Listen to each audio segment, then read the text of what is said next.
Muito obrigado desde já por ter aceito o nosso convite Obrigado, para esta João. entrevista. Vamos ficar a conhecer um pouco mais da candidatura do Martim. Perguntar-lhe desde já, falando no lado mais pessoal, como adepto, quando é que começou a acompanhar o Benfica? Eu vivo o Benfica desde a barriga da minha mãe. Quando eu nasci, o meu avô era presidente do Benfica, Duarte de Boscoutinho, como se sabe. Nunca mais abandonei a ligação ao clube, cresci com o Benfica à minha volta, comecei a viver mais pessoal e ativamente o Benfica na minha adolescência e comecei a viver a vida do clube para lá do desporto há mais de 10 anos. Portanto, passei-me a interessar pela vida do clube e em toda a sua potência, chamemos-lhe assim. E, portanto, esta é resumidamente a minha história com o Benfica. Faz parte da minha identidade, faz parte de quem sou, sempre fez parte de quem fui e por isso não me consigo desligar do Benfica. Para mim é a mesma coisa. Foi há pouco mais de 10 anos, então, quando começou a acompanhar o clube com mais profundidade em todos os aspectos, começou-se a interessar mais pela parte de estrutura, de direção, e que levou a que decidisse avançar com esta candidatura? Sim, João, além da paixão pelo clube, é necessário ter competência, e a competência vem da nossa experiência profissional e a competência vem da nossa experiência de interação com os outros. E por isso, a partir de determinado momento da minha carreira profissional, comecei a perceber uma quantidade de conceitos que são altamente aplicáveis ao clube e, portanto, a ter competência para analisar a competência dos vários dossiês do clube e de quem os lidera. E, portanto, a partir daí, o tema tomou um nível de seriedade diferente e, portanto, interessei-me e interesso-me muito pela forma como o clube é gerido. Isso tem grande repercussão na performance desportiva, que é aquilo que todos queremos, é que seja máxima, é que seja a melhor e, portanto, não se consegue desligar uma coisa da outra. Os vários dossiês do clube, aqueles que são mais técnicos, a parte legal, a parte financeira, a parte logística, a parte de gestão de recursos, tudo isto é parte do sucesso desportivo e, portanto, a partir de determinado momento tem que se olhar para tudo em concreto e em conjunto quando queremos melhorar a performance desportiva do clube e, por isso, é o que está na origem do meu interesse por estas matérias. Pelo facto de já estar vinculado ao clube há muitos anos, a nível emocional, quais sente serem as maiores transformações que o clube tem tido ao longo das últimas décadas? Bom, na passagem do milénio nós tivemos uma fase crítica no clube, é conhecida de todos os benfiquistas e, portanto, eu diria que essa fase e a fase de countdown para aquilo que foi um grande evento que aconteceu em futebol, que foi o Euro 2004, marcam, digamos assim, uma era no Benfica, que, como nós sabemos, também teve um período longo com o mesmo presidente à frente. Eu vejo que isso é claramente uma era diferente da anterior, tal qual como agora vejo que nos mantemos nessa mesma fase e que se exige uma mudança, que se exige uma evolução, que se exige um avanço, um virar de página para uma mudança, que também é por isso que eu me apresento com uma proposta concreta para o clube. Como é que vê o estado atual do clube em concreto? O que é que acha que são os principais problemas estruturais do clube e o que é que pretende fazer de forma diferente para aumentar o sucesso e o potencial do Benfica? Eu acho que falta identidade ao Benfica. Eu acho que é muito relevante que o Benfica comece todas as épocas com 70 milhões de euros de déficit e se retira liberdade à tomada de decisão da direção do clube. Também por isso faz-se uma muito má comunicação. Eu acho que não é transparente a informação que chega aos sócios. Obviamente isto tem repercussões na cultura do clube muito grandes, primeiro porque condiciona as tomadas de decisão, como eu disse. Falando, desculpe interromper, na parte mais estrutural, de questão de contas, de orçamentos, de Estado, eventualmente, das assembleias, ou mesmo a nível de questões desportivas. A forma da comunicação pouco eficaz. Não se pode desligar uma coisa da outra. Elas são assuntos que são diferentes do ponto de vista técnico, mas que têm que andar sempre de braço dado, porque uma influencia definitivamente a outra e, portanto, tem que se ver isto bastante como um todo. Relativamente às Assembleias Gerais e à governação do clube, obviamente também acho que há muito a melhorar. Há uma quantidade de separações de poderes que não são feitas e há muito pouco cuidado em cumprir com aquilo que são as leis que governam as várias empresas ou entidades do universo Sport Lisboa e Benfica. Exemplo disso é a forma como é tratada a relação entre o clube e a SAD e os órgãos sociais de uma e de outra entidade, e portanto também aí existe bastantes melhorias que são urgentes fazer, e eu sei como fazê-las e tenho tudo identificado, e portanto também aí vejo que há uma falta de rigor que não tem que ver com a elevação, não tem que ver com a nobreza, não tem que ver com a independência, que são valores que vêm estatutariamente nos estatutos do Benfica e que deveriam estar presentes em todas as direções dos vários organismos do clube e que não estão. Neste caso, que estratégias é que tem identificadas e como é que as pretende colocar em prática? Eu procuro, primeiro do que tudo, olhar para o que é que melhora a identidade do Benfica e para o que é que melhora a sua performance desportiva. E voltando a pegar nesta ideia, nós precisamos ter a casa arrumada e as contas equilibradas para poder ser livres de ter uma política desportiva de curto, médio e longo prazo, conforme o Benfica devia ter. E estamos sempre a trabalhar para o curto prazo. Por isso é que existem rotações de plantéis na equipa de futebol como existem. Por isso é que o atual presidente só tem o Otamendi como jogador que está lá desde que ele entrou. E isto é fatal para aquilo que é o projeto de médio e longo prazo do Benfica, conforme eu o vejo. Portanto, acha que é necessário uma estabilidade maior dentro daquilo que é o plantel? Com certeza que sim. Está provado que plantéis estáveis, obviamente com ajustes contínuos, mas plantéis estáveis, são vencedores. E isso está na identidade do Benfica. Temos que voltar a trazer isso para o Benfica. Mas eu dizia, é importantíssimo, é relevante, muito relevante para estas tomadas de decisão, que nós possamos ter contas equilibradas. Nós temos que resolver 70 milhões de euros. Todas as épocas o Benfica tem um prejuízo de 70 milhões de euros para resolver. E obviamente isto é fatal quando se tentam tomar as melhores decisões desportivas. Portanto, há que olhar para como resolver esse déficit. Eu sei exatamente como resolver, apresentei medidas concretas a partir de meados de julho, que está no nosso site benficanosangue.pt, os eixos programáticos da minha proposta para o Sport Lisboa e Benfica, e portanto é através da implementação dessa proposta que nós começamos desde logo por resolver isso. O Benfica é o clube a nível nacional que mais gasta anualmente, também é o clube que tem mais orçamento, mas também acaba por ter um déficit muito elevado, um passivo no caso. Como é que acha que podemos conciliar a questão do abatimento do passivo com resultados esportivos de sucesso? Repare, nós quando olhamos para estes 70 milhões de prejuízo, temos uma componente que representa sensivelmente 30% disso, que vem de custos financeiros, e isso liga diretamente o tema ao montante do passivo. É obviamente que é fundamental reduzir essa rúbrica, mas o prejuízo em si é muito mais significativo do que o montante do passivo.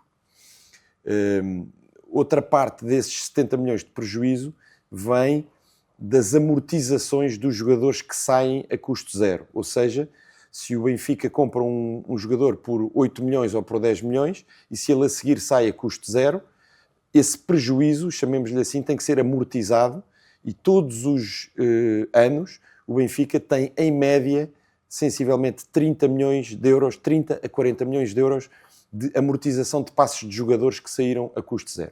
Isto é, mais uma vez, sinal de falta de política de médio prazo nas contratações, que se repercute em pior performance desportiva do que deveria ser, muito pior performance desportiva, e está a ser das piores décadas de sempre do Sport Lisboa e Benfica.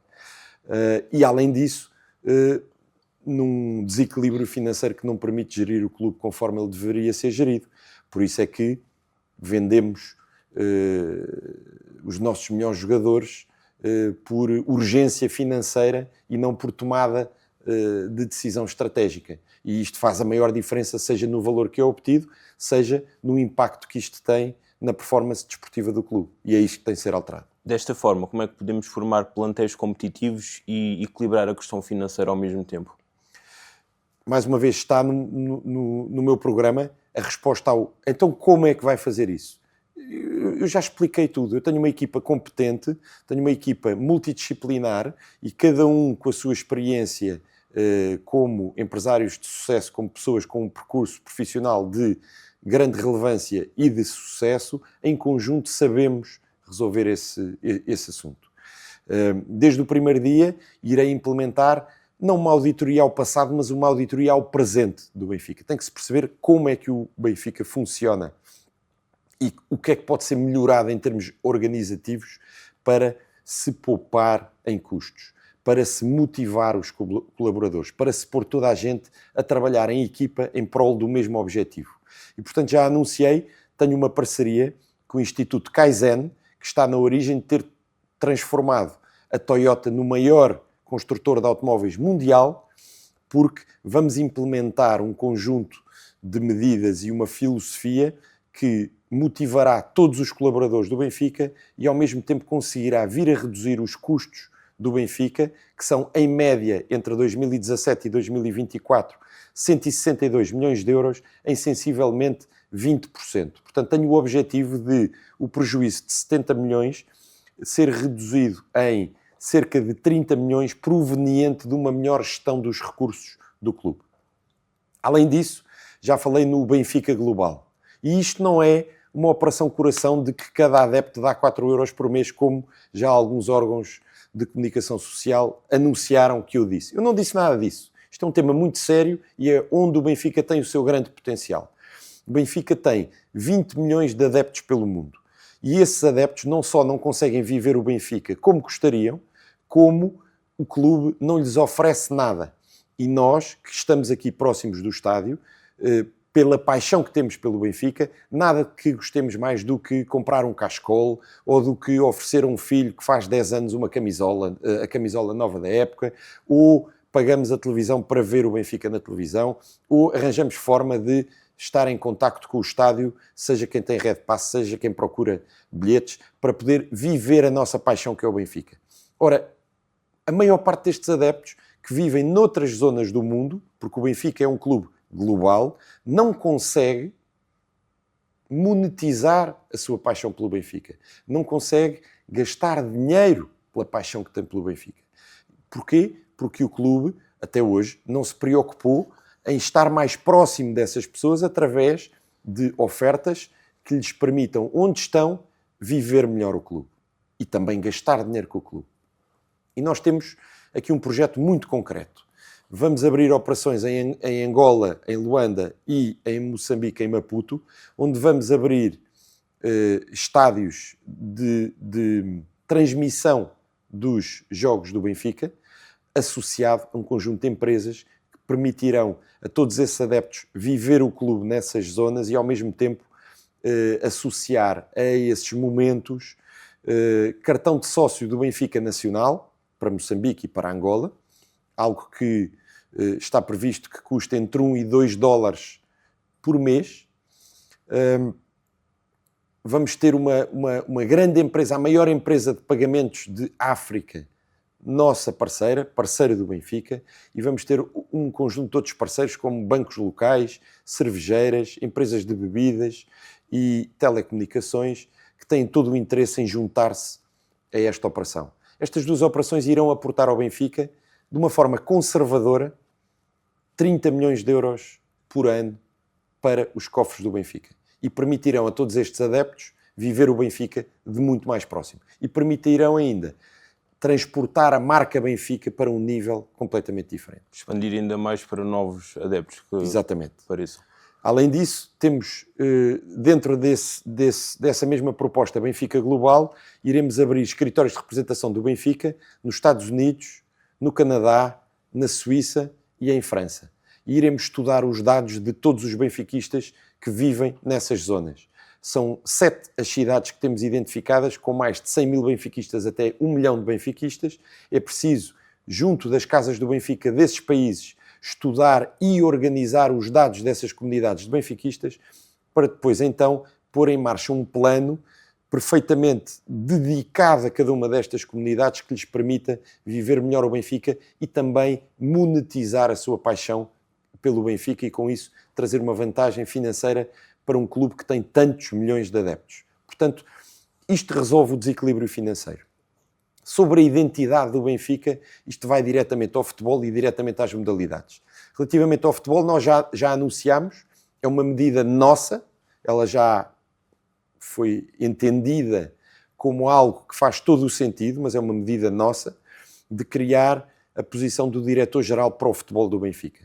É alguém que, em contraposição com o treinador, que tem muita pressão de curto prazo, poderá olhar para o futebol do Benfica numa ótica de médio prazo e irá pensar a identidade do Benfica e irá pôr a máquina do futebol a trabalhar 100% ao serviço da equipa A do Benfica. Porque pretendemos ter 4 a 6 titulares do Benfica provenientes da formação, de uma forma consistente, época após época. Esta é a identidade do Benfica.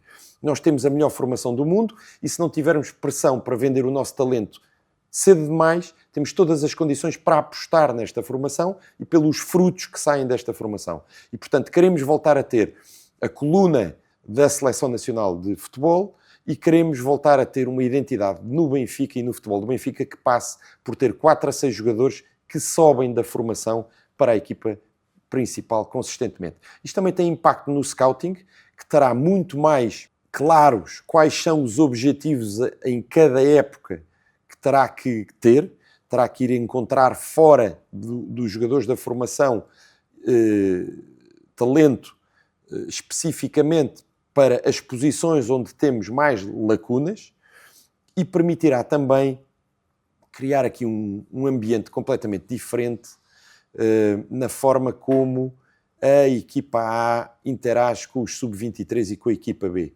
Temos que criar aqui uma proximidade e uma naturalidade de espírito grupo destas 3 equipas, destes 3 plantéis, muito maior do que aquela que existe neste momento. É isto a cultura do Benfica, é isto a identidade do Benfica. Como é que podemos interligar a equipa principal com os escalões de formação sub-23 e equipa B? Por exemplo, uma coisa que será praticamente imediata é haver muito mais treinos que aconteçam conjuntos, à mesma hora, com objetivos comuns. Temos que acelerar o nível competitivo dos jogadores que vêm da formação. Vejam o que isto está na cabeça do futebol do mundo inteiro de topo. Acelerar o talento. Por isso é que aparece um jogador como o Yamal com 16 anos a jogar pela seleção espanhola. Porque ele fisicamente está preparado, então tem que se criar maturidade na componente técnica e na componente tática desse jogador para que ele possa integrar o mais alto nível de uma equipa. E isso faz com treinos conjuntos, isso faz a misturar o melhor que o Benfica tem na equipa A com os jogadores da equipa B e da equipa sub-23. Isso tem um impacto dentro do balneário muito positivo e tem um impacto nestes atletas gigante, como é óbvio, não é? Pegando na questão da formação, trabalho de formação e desenvolvimento dos jogadores, sendo que com as medidas que apresenta para resolver o problema do passivo, podemos lançar os jogadores da formação e mantê-los em vez de, a partir do momento que se começam a destacar, ter a necessidade de os vender? Seguramente que sim. Poderemos ter outra liberdade de tomada de decisão. Eu não digo que não tenhamos de vez em quando que vender jogadores da formação, certamente falo-emos em muito melhores condições e mais tarde, se tivermos as contas perfeitamente equilibradas. Embora também tenhamos que, através deste diretor-geral, como nós todos sabemos, a formação do Benfica é extraordinária, reconhecida no mundo inteiro, mas também tem coisas a melhorar. E eu sei quais são as coisas a melhorar. O que é que acha que podemos melhorar? Por exemplo, os nossos rivais trabalham melhor a conjugação da vida académica e do projeto académico do jogador e o projeto de formação de caráter e de identidade do clube, juntamente com a parte desportiva. Nós temos bastante a fazer aí. Temos que criar infraestrutura. O meu vice-presidente para o património tem esse projeto em mãos, com a CBRE Richard Ellis, uma das maiores empresas de promoção imobiliária e consultoria imobiliária do mundo inteiro, e sabemos que temos que, desportivamente, criar mais 4 campos no Seixal, criar um segundo campo para os maiores jogos, porque o único campo que existe para jogos grandes tem demasiada utilização e está-se a degradar, precisam de ser 2, e sabemos que temos que dobrar o residencial que existe no Seixal, ter residencial para que, com uma determinada cadência, as famílias dos atletas dos escalões mais jovens possam pernoitar no Seixal. Isso faz bem aos miúdos de 13 e aos miúdos de 15 anos. E, por último, temos todas as condições para vir a ter uma parte académica dentro do próprio Seixal, através da parceria com uma escola internacional, vir a ter um colégio de 600 a 1000 alunos que permita ter ali o projeto 360 graus da vida de cada jogador a partir dos 13 anos. E isso será muito importante para criar a cultura do Benfica, para criar esta cultura que fez com que o João Neves não quisesse sair do Benfica, mas de uma forma generalizada e muito mais acentuada. Como é que vê, por exemplo, o dossiê da transferência do João Neves por valores que acabam por ser falados muitas vezes um bocado abaixo daquilo que o Benfica deveria de vender? Fala-se um pouco em desespero por vendê-lo por 60 milhões. Como é que vê essa questão? Deixe-me dar-lhe nota do seguinte. O mote da nossa candidatura é Benfica no sangue, honrar o passado, construir o futuro, decência, competência, paixão. Nós não gostamos de acertar o totobola à segunda-feira e nós não gostamos de dizer mal do Benfica em público. Quando há questões para se resolverem que não correm bem, nós sabemos onde fazer isso. É dentro da Assembleia Geral do clube, é aí que se discutem os assuntos internos do clube. Mas deixe-me dar-lhe nota disto. Efetivamente, com 70 milhões de euros de prejuízo para resolver todas as épocas, não há hipótese nenhuma de fazer uma boa gestão desportiva, não há hipótese nenhuma de conseguir maximizar o valor do talento que nós próprios criamos e fazê-lo sair na altura certa para que essa maximização aconteça e para que com essa maximização consigamos reiniciar o ciclo de formação cada vez mais fortes. Portanto, isto é que precisa de ser feito. Obviamente que apontar o dedo aos erros é fácil, obviamente que estão à vista os erros que têm vindo a ser cometidos ao longo do tempo, mas eu não gosto de debruçar muito sobre isso, gosto sim de dizer o que é que deve ser feito diferente para que esses erros deixem de acontecer e, portanto, essa é a nossa abordagem, essa é a aproximação que temos ao clube. Muito bem. Tendo em conta o passivo do clube, acha que seria sustentável num curto prazo a criação de novos campos no Seixal? Acho. Não acho, tenho a certeza. O investimento iria ser comportável com a gestão da dívida, o abatimento? É comportável. Certo. É comportável porque nós temos, e não vamos revelar isso desde logo no nosso programa, mas nós temos o Benfica não precisa de nenhum investidor. A Benfica SAD poderá ter investidores estratégicos. É uma coisa diferente. Já lá poderemos ir. Mas o Benfica é perfeitamente sustentável. O Benfica é o maior clube do mundo. O Benfica tem na sua massa associativa e tem nos seus adeptos pelo mundo inteiro uma fonte inesgotável de rendimento. Ele tem que ser bem gerido, tem que ser gerido de uma forma eficiente, mas o Benfica é perfeitamente sustentável do ponto de vista financeiro para concorrer com os maiores da Europa. É preciso desmistificar esta questão. Nós não precisamos de nenhum investidor. O Benfica é sustentável financeiramente. Tem é que se fazer as coisas por uma determinada ordem. Nós temos 2 operações que permitirão fazer todas as melhorias patrimoniais que nós pretendemos fazer e que já anunciamos. A primeira é o aumento do estádio e a segunda é esta evolução do Seixal. Temos uma terceira que está em estudo, tem que ver com as modalidades, ainda estamos a estudá-la, mas eu também posso anunciá-la e posso falar disso quando falarmos da parte patrimonial do clube. Falando de investidores externos, como é que iria aceitar que entrassem no clube? Primeiro, o clube tem 63,25% da SAD e a SAD será sempre dos sócios. Para mim, isso está posto de parte outro cenário que não seja manter a percentagem que nós temos na SAD. Aliás, no meu entender, eu vou fazer desde o primeiro dia com que o Benfica venha a ter 67% e não 63,25%, do ponto de vista consolidado.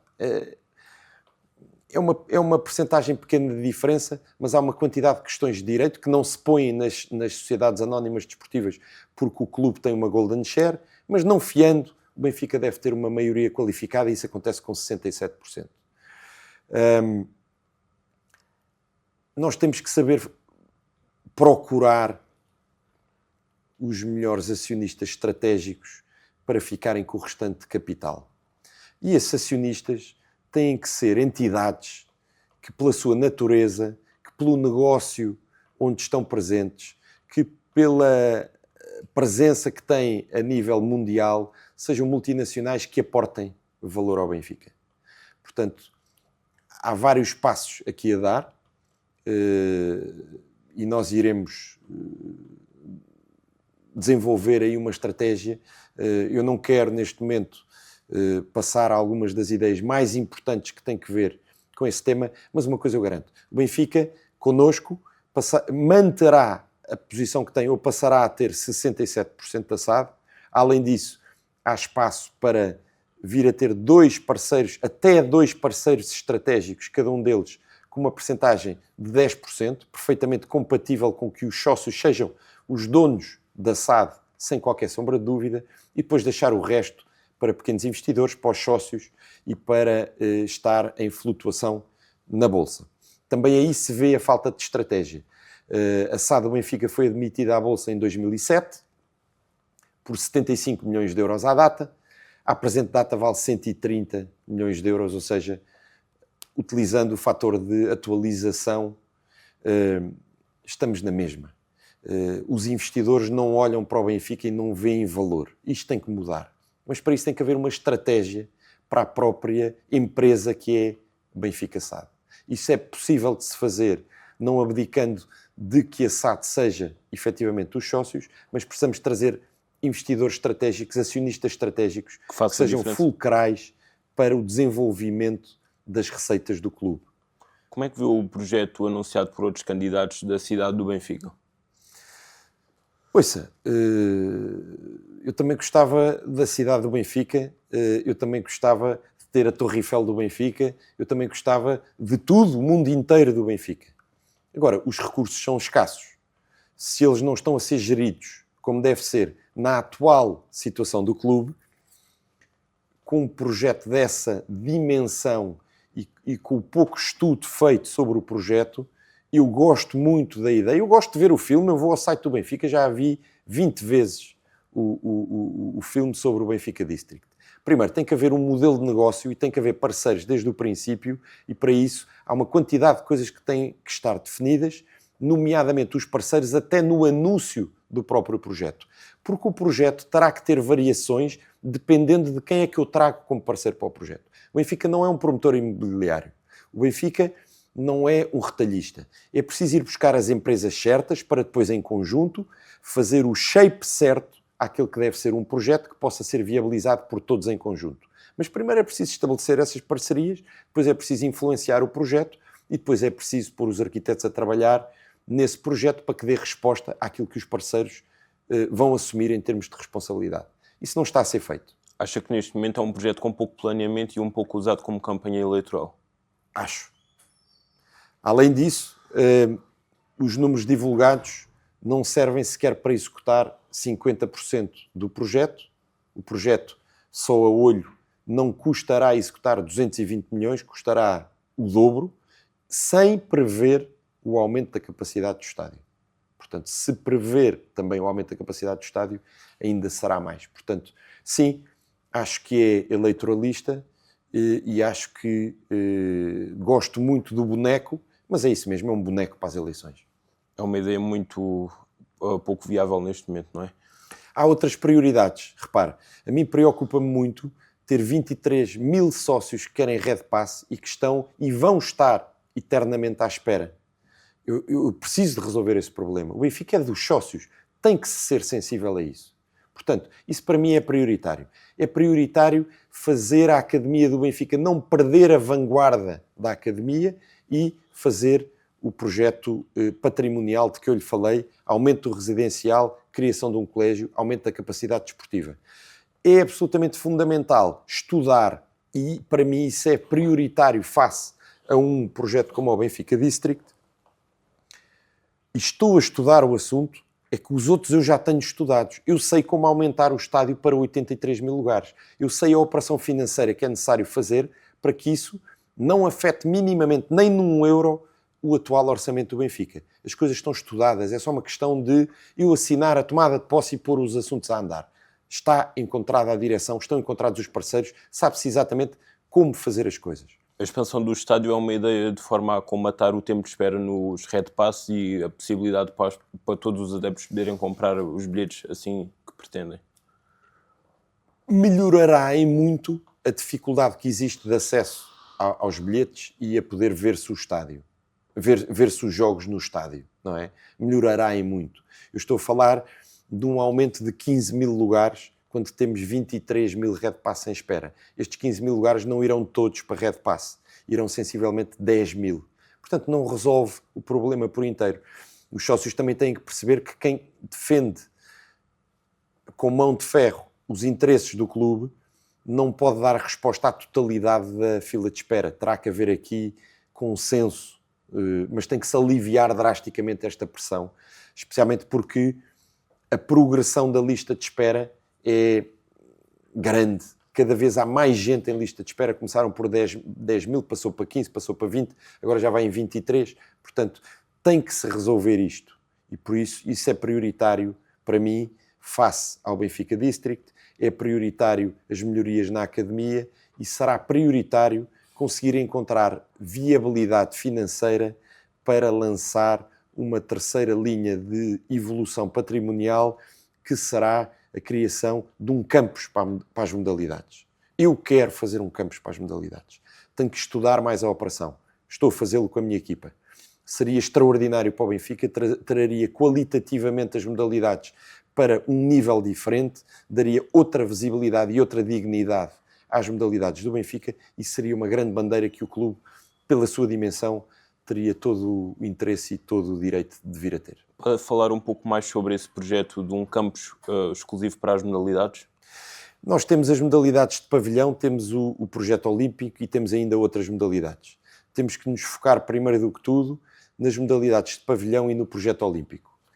Nós temos milhares de atletas na formação das modalidades e temos sensivelmente 1 milhar de atletas que pertencem aos plantéis sénior das modalidades ou que são atletas sénior do Benfica nas suas modalidades individuais. Existe aqui uma complexidade de arrendamento de residências destes atletas muito grande e onde o Benfica gasta muito dinheiro. Existe ainda mais complexidade e investimento que tem muitas vezes que ser feito em propriedades de terceiras entidades para descobrir disponibilidade de recintos desportivos para a prática e para os treinos das modalidades.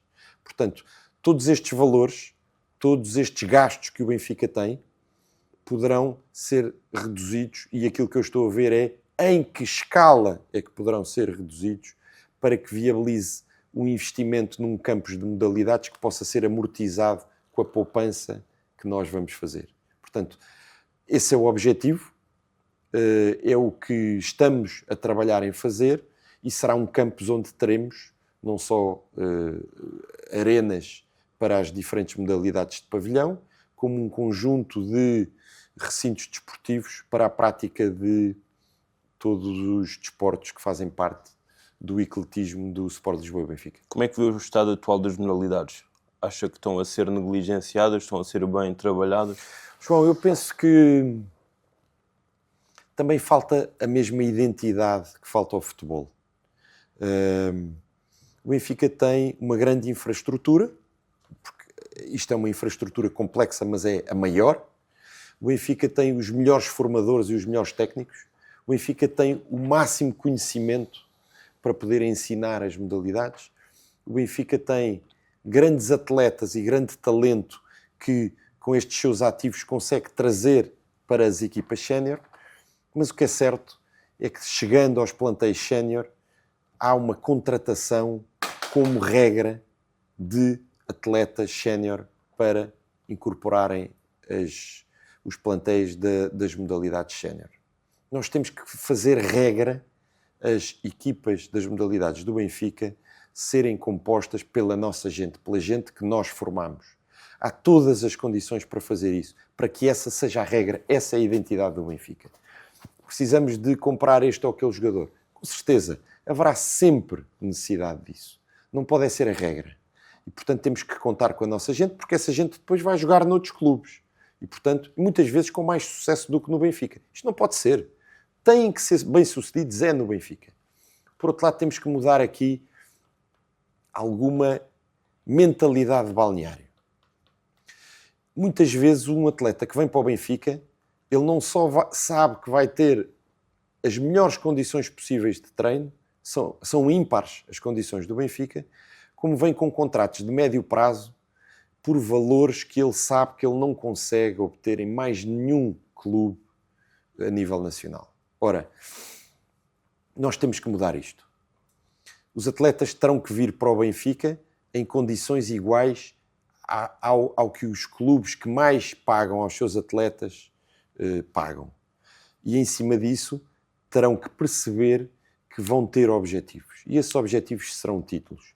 E esses títulos, que terão grande probabilidade de acontecer, porque nós temos reunido no Benfica o melhor talento, esses títulos terão prémios associados. Portanto, haverá uma parte do seu rendimento acima daquilo que os atletas em geral recebem nas melhores equipas, que virá por recompensas por objetivos. E então teremos equipas devidamente focadas nos objetivos do nosso clube, que é ganhar sempre. O que faz com que os atletas venham para o clube motivados pelo sucesso desportivo e não apenas pela questão contratual, não é? João, eu devia gravar a sua frase que eu gostava de ter dito. É exatamente isso. Perguntando-lhe sobre a questão da comunicação, como é que vê a falta de transparência que às vezes é vista? O que é que pode fazer com que haja uma maior união entre as direções e os sócios? Nós temos algumas medidas já apresentadas para isso. Relativamente à proximidade dos sócios, nós vamos criar o Conselho do Sócio. Estará em permanência no Estádio da Luz, nas instalações do Benfica. Terá uma componente de membros que serão sempre os mesmos e terá uma componente de outros sócios que serão em rotação, convidados, sócios de todas as zonas do país e do mundo, de todos os tipos de sócios, para atender a esse conselho. É uma forma que temos de poder sentir as preocupações dos sócios, poder sentir as perguntas que os sócios têm, poder sentir por onde é que os sócios gostariam que fosse o futuro do clube. E, portanto, isso será muito importante para auscultar aquilo que o sócio pensa sobre o Benfica permanentemente.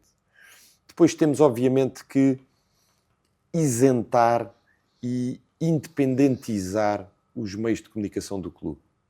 Os meios de comunicação do clube deverão estar ao serviço da direção, no sentido da direção comunicar com os sócios, mas deverão ser meios de comunicação independentes, que falam com todas as fações do clube, que divulgam todas as ideias que quiserem trazer para o clube. E, portanto, essa transparência e essa liberdade será rica para que todos os sócios se sintam próximos do clube, sintam essa transparência que aproxima os sócios e sintam essa vontade também de se aproximar e participar mais na vida do clube. Pergunto-lhe, como é que vê, a nível de comunicação, o Benfica tem muitos meios, temos o nosso próprio canal, BTV, há também as mídias sociais que estão cada vez a ter maior impacto. Como é que vê a forma do clube trabalhar nas redes sociais e também o canal próprio, que neste momento é o único clube a transmitir os jogos em casa? Como é que vê que essas questões podem ser evoluídas? Do ponto de vista organizativo, é necessário começar por fazer alterações. Há uma direção grande demais no Benfica, que agrega o marketing, agrega a bilhética, agrega a parte comercial. Nós vamos ter que segregar essas direções. Elas têm que se especializar. E uma das que se tem que se especializar é o marketing. E dentro do marketing terá que haver uma subdireção do digital muito forte. Portanto, do ponto de vista organizativo, primeiro tem que se especializar a estrutura. Falava-me há bocadinho de fases do Benfica. A fase do Benfica que começou mais ou menos no ano 2003, conseguiu muito bem organizar o clube para uma nova era. Mas nós não estamos em 2003, estamos em 2025. E aquilo que foi bem feito em 2003 precisa claramente de uma evolução, precisa claramente de olhar para aquelas que são as necessidades que o clube tem em 2025. E, portanto, reorganizar essa estrutura permitirá comunicar melhor e tomar conta de cada um desses dossiês muito melhor. Portanto, essa especialização é um primeiro passo. Por outro, consistência. A consistência da comunicação. Nós não podemos olhar para o período das eleições e comunicar, depois passam as eleições e existe um vazio e existe uma comunicação por mês ou uma comunicação por trimestre. Os sócios não percebem isso, porque todos os dias nós acordamos e temos uma pergunta. Epá, e o que é que se passa com isto do Benfica? Portanto, é preciso antecipar isso. Além das constantes notícias que são vinculadas cá para fora, não é? Claro, é preciso antecipar tudo isso. É preciso ser proativo em tudo isso e não reativo. Não há nada pior para o Benfica do que reagir a um determinado rumor. O Benfica tem que impor a comunicação com os sócios como sendo proativa e não reagir quando já não se sabe o que é que se passa em relação a um determinado assunto, quando já há confusão gerada à volta de um determinado assunto. Também nas suas relações institucionais tem que saber fazer uso desses canais de comunicação para, de uma forma consistente e não para responder a crises, ter uma posição clara e forte e que os sócios compreendam, utilizando os sócios para consubstanciarem essa mesma posição. Porque os sócios são a força do Benfica. Os sócios são o peso institucional do Benfica. Uma direção, quando trabalha sozinha, não tem peso institucional. Se o Benfica trabalhar em conjunto, tem muito peso institucional e resolve com isso uma parte muito grande de temas como aqueles de que temos sido ataque nos últimos anos. Falando na BTV, como é que pretende dinamizar o canal? Mais uma vez, eu tenho na minha equipa alguém que vai assumir a vice-presidência para a comunicação com muitíssima experiência. Alguém que é um professor jubilado de comunicação em várias universidades. Alguém que tem vindo como empresário a ter várias agências de comunicação conhecidas e com muito sucesso levado isso para a frente. Portanto, primeiro que tudo, olhando para aquela que é a atual equipa do Benfica e equipa da comunicação e trazendo também elementos novos, sangue novo, com energia nova e entre as pessoas que lá estão e as pessoas que iremos trazer, criar aqui uma dinâmica de nova equipa que permita olhar para a comunicação do Benfica de uma forma totalmente diferente. Depois, ganhar essa independência que eu entendo que tem faltado. A BTV não é da direção do Benfica. A BTV é do Benfica. E estas duas realidades são muito diferentes. Portanto, tem que se ter a liberdade de permitir que o canal, se quiser dizer mal de alguma coisa que mereça ser dito e informado os sócios, poder fazê-lo. Essa isenção tem que existir e eu sou um profundo defensor disso. Por último, temos que descomplicar algumas coisas. Já viu o que é que todos sentimos quando, num jogo recentemente, o autocarro do Benfica, em vez de parar na garagem, veio parar à estátua do Eusébio? Já viu o que é que nós todos sentimos? A comunicação também vive desses momentos. A comunicação também vive da enorme emoção que todos transportamos em relação ao Benfica. E o Benfica tem todas as condições para descomplicar e, ao descomplicar, estabelecer aqui um contacto completamente diferente entre os atletas do futebol e de todas as modalidades e os seus sócios e os seus grandes fervorosos apoiantes. Nós vamos fazer isto e vamos comunicar isto. Portanto, eu acho que fará a maior diferença.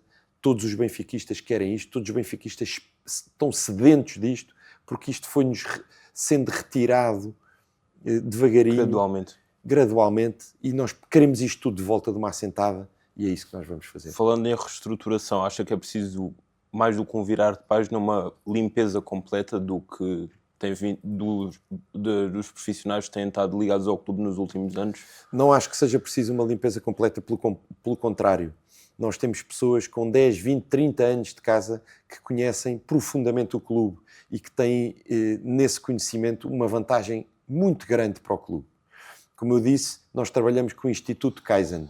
Eu tenho uma fábrica e há 10 anos que trabalho com o Instituto Kaizen.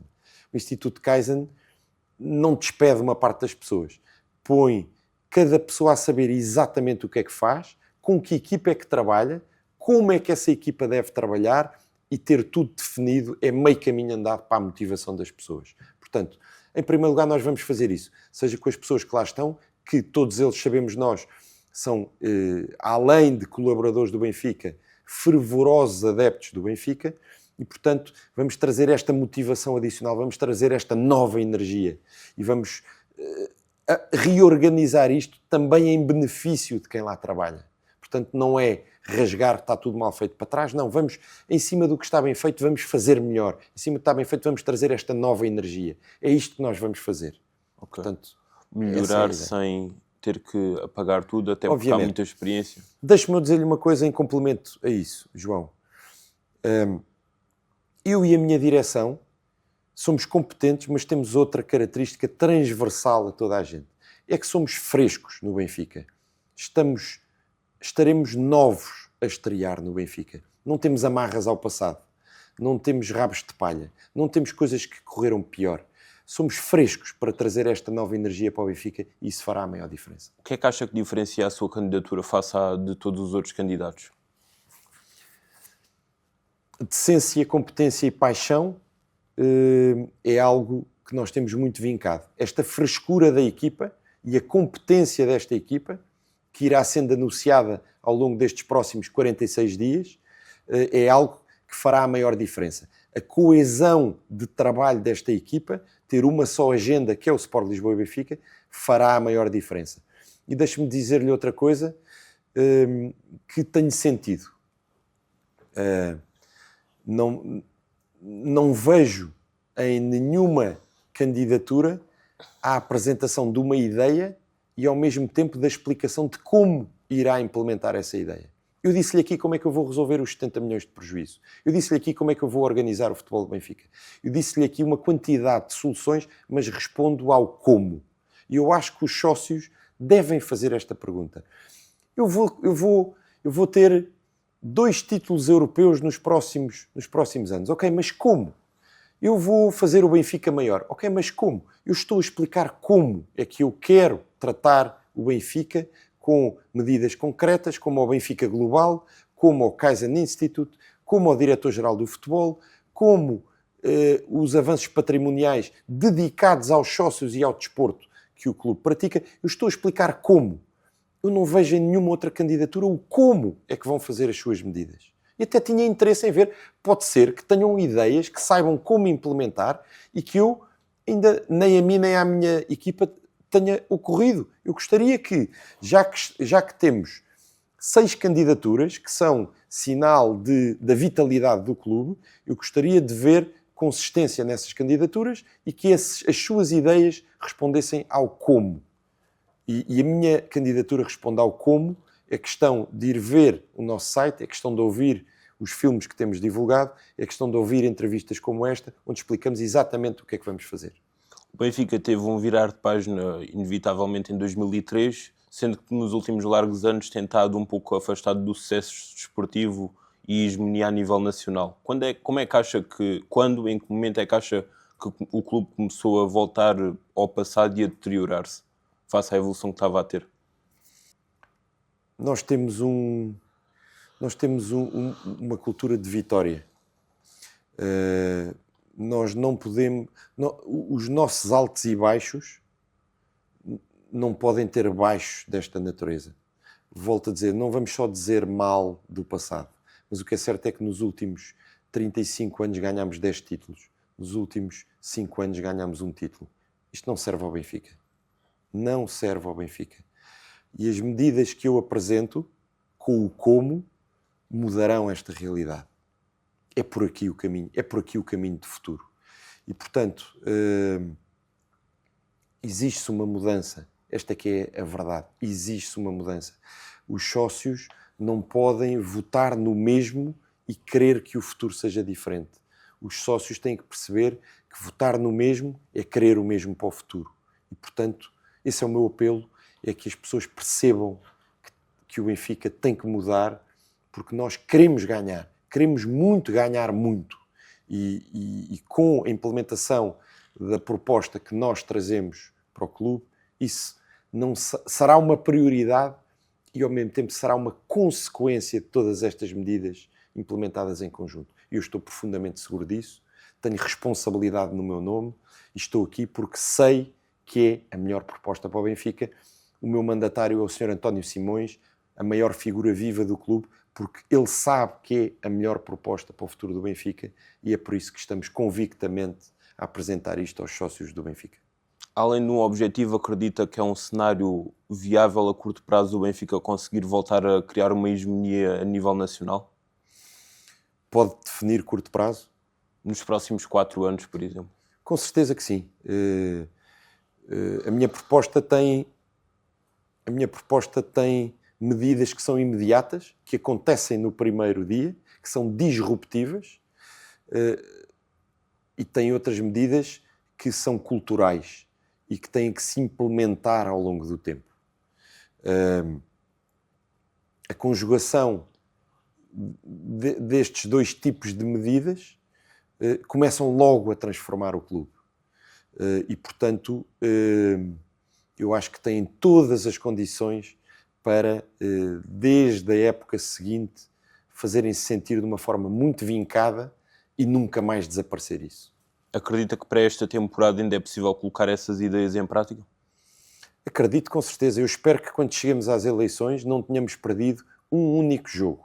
É isto o meu desejo. Mas mesmo isso não inviabiliza o valor da minha proposta e eu espero que os sócios consigam distinguir as duas coisas, o que são os resultados de curto prazo, o que foram os resultados de médio prazo e aquilo que o Benfica tem conseguido, seja no futebol, seja em geral nas modalidades, e não esqueçam essa falta de histórico de sucesso desportivo. Nós não estamos a fazer eleições para quem é que tem o melhor projeto para o futebol época 2025-2026. Nós estamos a fazer eleições muito mais profundamente do que esta época. E, portanto, eu espero que as pessoas saibam distinguir as duas coisas. Queremos máximo sucesso desportivo nesta época. A entrada da minha direção no clube, assim o clube esteja numa senda de vitória, não tem nada para trazer instabilidade ao futebol do Benfica, muito antes pelo contrário, e, portanto, é perfeitamente compatível uma coisa com a outra. Os sócios não têm que ter medo. Têm que ter medo, sim, de que as coisas continuem como estão, porque continuar como estão significa uma deterioração cada vez maior do clube. E se escolherem com base nesse critério, vamos ter problemas mais graves à frente, eu não tenho dúvida nenhuma disso. Pegando no que foi feito para esta temporada, quero-lhe perguntar como é que viu este mercado de transferências e também completar com aquilo que falámos. Acha que os sócios são influenciados por aquilo que foi feito neste mercado de transferências ou conseguem ver mais além e pensar no futuro do clube a longo prazo? Todos somos influenciados pelo mercado de transferências. Todos gostamos de sonhar com um Benfica cada vez melhor. E cada vez que contratamos um jogador, fica no nosso imaginário, este é que vai trazer aqui o que tem faltado e espero que seja agora que vamos ver isto ou que vamos ver aquilo. Tem que haver um racional financeiro. Não se pode hipotecar o médio prazo a investir no curto prazo, porque isso é uma loucura. E, portanto, há aqui duas vertentes deste mercado que têm que ser postas em consideração. Primeiro, foi comunicado um equilíbrio grande entre o volume de compras e o volume de vendas. Atenção, porque as vendas que nós fizemos não encaixámos o dinheiro. E o dinheiro que está para ser encaixado tem um risco associado. Eu gostaria que viesse na comunicação social explicado o risco associado ao encaixe de cada um dos montantes que ainda não foram pagos ao Benfica. E depois há algo também muito relevante. Mesmo com o teto salarial, qual é que passou a ser a nossa folha salarial? Ninguém disse, ninguém falou nada sobre isso. Eu não tenho dúvida que se agravou e se já estamos a viver com um prejuízo de 70 milhões de euros por ano, então, com esse agravamento do teto salarial, qual é que é a atual situação? Que risco é que estamos a correr? E, portanto, são tudo questões que, para lá do futebol, me preocupam, porque eu não quero que se esteja a hipotecar o curto prazo e a tomar medidas eleitoralistas, hipotecando assim o médio prazo. Eu fui jogador de rugby, eu tenho 16 internacionalizações sub-19 por Portugal. Eu sei o que é um balneário. Uma equipa não pode conhecer-se e esperar-se que essa equipa no mês seguinte esteja 100% entrosada. As coisas têm que ter um grupo de base para onde depois são trazidos novos elementos. É assim que se constrói uma identidade. E, portanto, rotação de plantel, historicamente, olhando para nós e para os nossos dois rivais, ainda há muito pouco tempo estive a ver este dado, historicamente, onde há mais rotação de plantel, há menos sucesso desportivo. Portanto, isso preocupa-me e espero não estar certo, mas esta rotação de plantel é algo que eu não vejo como bom para a cultura do Benfica, para a identidade do Benfica e para o sucesso desportivo do Benfica. Como é que vê o aumento do teto salarial em casos pontuais? Por exemplo, no caso de trazer figuras a nível mundial para o clube, acha que em casos pontuais, excepcionais, pode haver o aumento do teto salarial ou é uma regra que não deve ser ultrapassado? João, nós precisamos de resolver um prejuízo de 70 milhões de euros por ano. Portanto, estar a mexer nos custos e ignorar esta componente é agravar um problema que pode ter muito mau resultado a curto prazo. Portanto, nós primeiro precisamos de equilibrar as contas do Benfica e no instante em que tenhamos essas contas equilibradas e em expansão, poderemos então aí progredir também no teto salarial. As coisas têm que ser feitas de uma forma consciente e de uma forma estruturada. E é nisso em que eu acredito. Falando no regresso dos jogadores a casa, houve muito a novela, por exemplo, de João Félix ao longo de todo o mercado. Acha que faz sentido retornar os jogadores que saíram, passado há alguns anos? Havendo uma cultura de identidade e olhando sempre para a componente da operação financeira, tem que se medir os prós e os contras e tem que se perceber caso a caso. Também perceber as necessidades de plantel que temos em cada momento e o que é que um regresso de um jogador que já foi do Benfica à casa irá colmatar.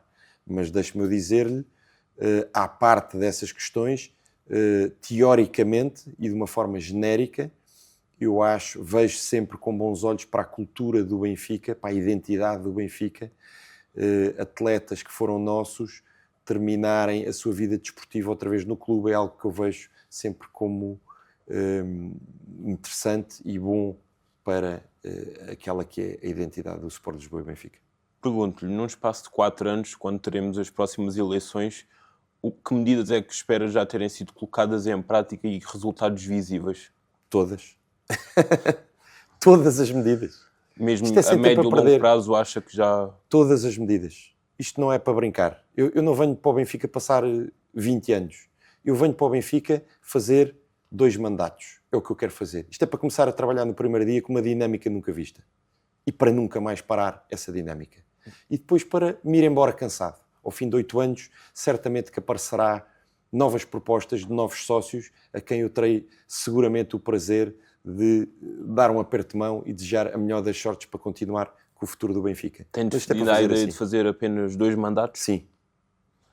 Neste caso, como é que... Esqueci-me o que é que ia perguntar. O Benfica na Liga, que papel é que acha que o Benfica tem nas decisões e como é que deve trabalhar nesse aspecto? Está quase tudo errado. preocupa-me muito. Preocupa-me muito a falta de peso institucional que o Benfica hoje em dia tem.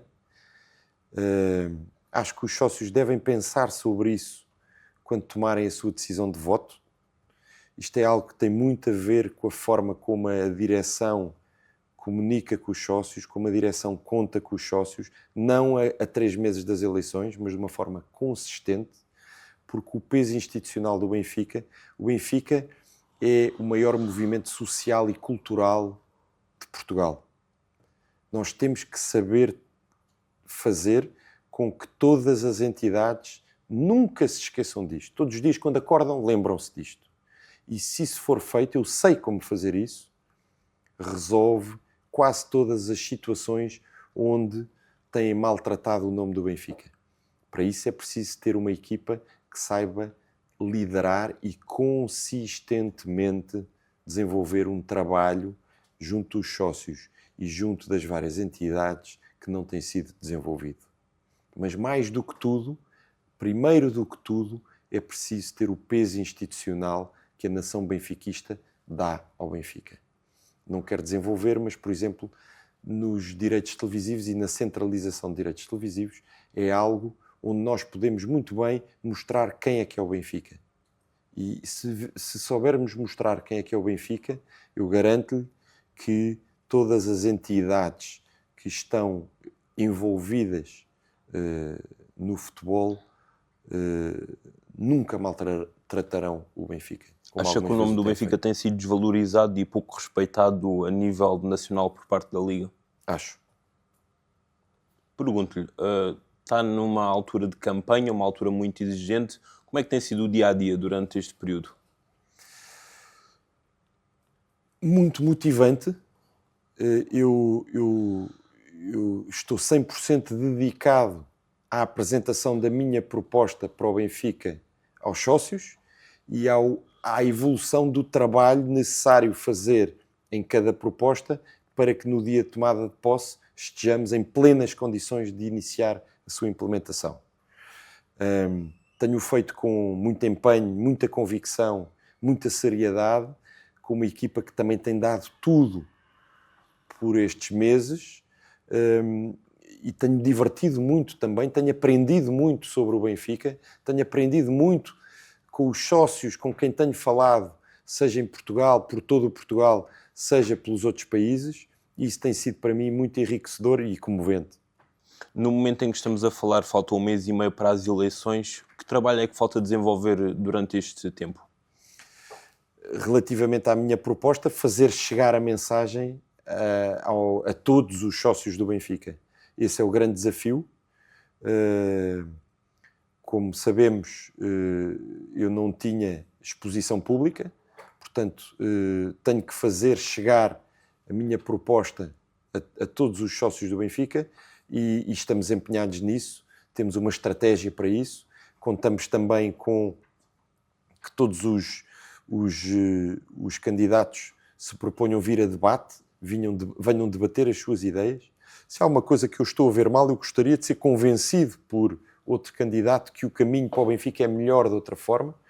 Eu acho que a única maneira que temos de verdadeiramente apresentar respeito pelos sócios é estar disponível para debater. Tudo o que não seja estar disponível para debater é uma falta de respeito pelos sócios e, portanto, continuo convencido, apesar de diferentes opiniões que têm sido, de vez em quando, transpiradas para a comunicação social, continuo convencido que todos os candidatos que se forem apresentar a eleições terão esse respeito pelos sócios e se dignarão a vir debater as suas ideias para que os sócios possam sair totalmente esclarecidos.